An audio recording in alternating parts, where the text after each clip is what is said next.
NTR Neel concept poster విడుదల.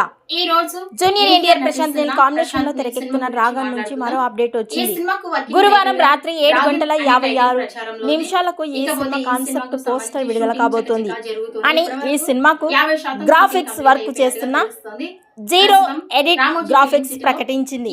ఈ విషయం తెలియజేస్తూ పొగ రూమ్ లో ఉన్న డ్రాగన్ కేవలం కళ్ళు మాత్రమే కనబడేలా ముసుగు ధరించిన జూనియర్ ఎన్టీఆర్ పోస్టర్ ని సోషల్ మీడియాలో పోస్ట్ చేసింది. ఈ సినిమాలో జూనియర్ ఎన్టీఆర్ కి జోడిగా కన్నడ నటి రుక్మిణి